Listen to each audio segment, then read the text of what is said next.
మన జీవితంలో దేవుడు ఉన్నప్పుడు అనుభవించే శ్రమానుభవం వేరు. దేవుడు లేనప్పుడు అనుభవించే శ్రమానుభవం వేరు. ఎందుకంటే ఆయన మనకి శ్రమలో సహాయం చేయవాడంట. మరి ఇక్కడ వాక్యంలో మాట్లాడుతున్నాడు పౌలు గారు. తాను శోధింపబడి శ్రమ పొందెను గనుక శోధింపబడి వారికి సహాయము చేయవాడునై ఉన్నాడంట. మరి ఆయనకు తెలుసు ఈ లోకంలో ఆయన ఉన్నప్పుడు సాతాను చేత ఎంతగానో శోధన భరించాడు, ఎంతగానో శ్రమ పడ్డాడు. మనం వెళ్ళిన ప్రతి శ్రమ, మనం పొందుకుంటున్న ప్రతి శోధనలో ఆయన పయనించాడంట. సో దట్ మనకు ఆయన సహాయం చేయగలవాడై ఉన్నాడంట. మరి నీవిప్పుడు అనుభవిస్తున్న శ్రమలు, శోధనలు అవన్నీ దేవుడు ఎరుగనివాడు కాదు, అవన్నీ దేవుడు అనుభవించని వాడు కాదు.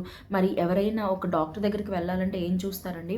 ఎంత ఎక్స్పీరియన్స్ ఉంది, ఎన్ని ఇయర్స్ ఎక్స్పీరియన్స్ ఉంది అనేది చూసి దాన్ని బట్టి ఆయనకి ఒక పొజిషన్ ఇస్తారు, లేదా ఆయనకి దాన్ని బట్టి ఇన్ పేషెంట్ ఫ్లో అంత ఉంటుంది. మరి అట్లనే మన దేవుడు కూడా మనం పొందిన శ్రమలన్నిటినీ ఆయన ఎప్పుడూ అనుభవించేశాడు. వాటన్నిటిని ఆయన జయించేశాడు. సాతాను మీద ఆయన విజయం పొందాడు. సాతాన్ని ఆయన కాళ్ళ కింద శీఘ్రంగా త్రొక్కివేసి ఉన్నాడు. మరి మన శ్రమల్లో, మన శోధనలో మనం కృంగిపోకూడదంట.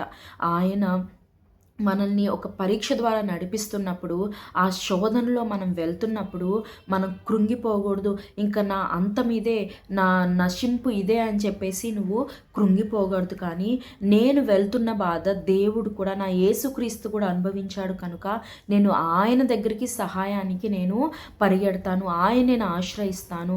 నా కొండ కోట, నా ఆశ్రయదుర్గమైన నా దేవుని దగ్గరికి నేను పరిగెత్తి ఆశ్రయం పొందుతాను. నేను ఆయన యందు నమ్మిక ఉంచుతానని నువ్వు ఆయన దగ్గరికి వెళ్ళినప్పుడు ఆయన తప్పక నీకు సహాయం చేస్తాడు. శోధన నుంచి తప్పించుకొని మార్గం ఆయన మనకు తెలియజేస్తాడంట. ఆయన అంట మనం పొందగలిగిన దానికంటే ఎక్కువగా మనల్ని ఆయన శోధింపబడనివ్వడంట. శోధనలో మనం వెళ్తున్నప్పుడు తప్పించుకునే మార్గంను ఆయన మనకు కలుగజేస్తాడంట.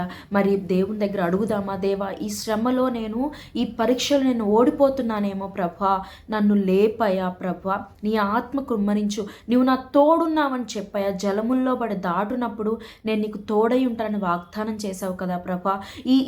ఈ స్థితే నా అంతం కాదు, ఈ స్థితి నన్ను నాశనం నడిపించకూడదు ప్రభా.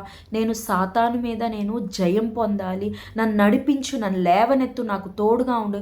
యోబుకి ఎలా అయితే తోడుగా ఉండి ఆ శ్రమలన్నిటి నుంచి విడిపించి నువ్వు డబ్బల ఆశీర్వాదం ఇచ్చావో, నన్ను కూడా అట్ట ఆశీర్వాదాలను నడిపించు ప్రభా. ఒకవేళ ఆ శోధన, ఆ శ్రమ నీ పాపాల వల్ల వచ్చిందేమో, అయితే దేవుని దగ్గరకు నువ్వు వెళ్ళి, దేవా నన్ను క్షమించి ఈ పాపాలు నేను వదిలిపెడుతున్నాను, మరలా వాటి జోలికి వెళ్ళని, నాకు విడుదల దాయిచ్చే అని నువ్వు అడిగినప్పుడు నిశ్చయంగా ఆయన మనకు సహాయం చేయ దేవుడు. ఎందుకు తెలుసా? నువ్వు ఆయన నమ్ముకుంటున్నావు కనుక ఆయన నీకు సహాయం చేస్తాడు. Run to Jesus. ఆయన నిన్ను తప్పక తప్పించి, నిన్ను ఆశీర్వదించి, దీవించి డబల్ మెజర్లో ఆయన దీవించబోతున్నాడు. ఆమేన్.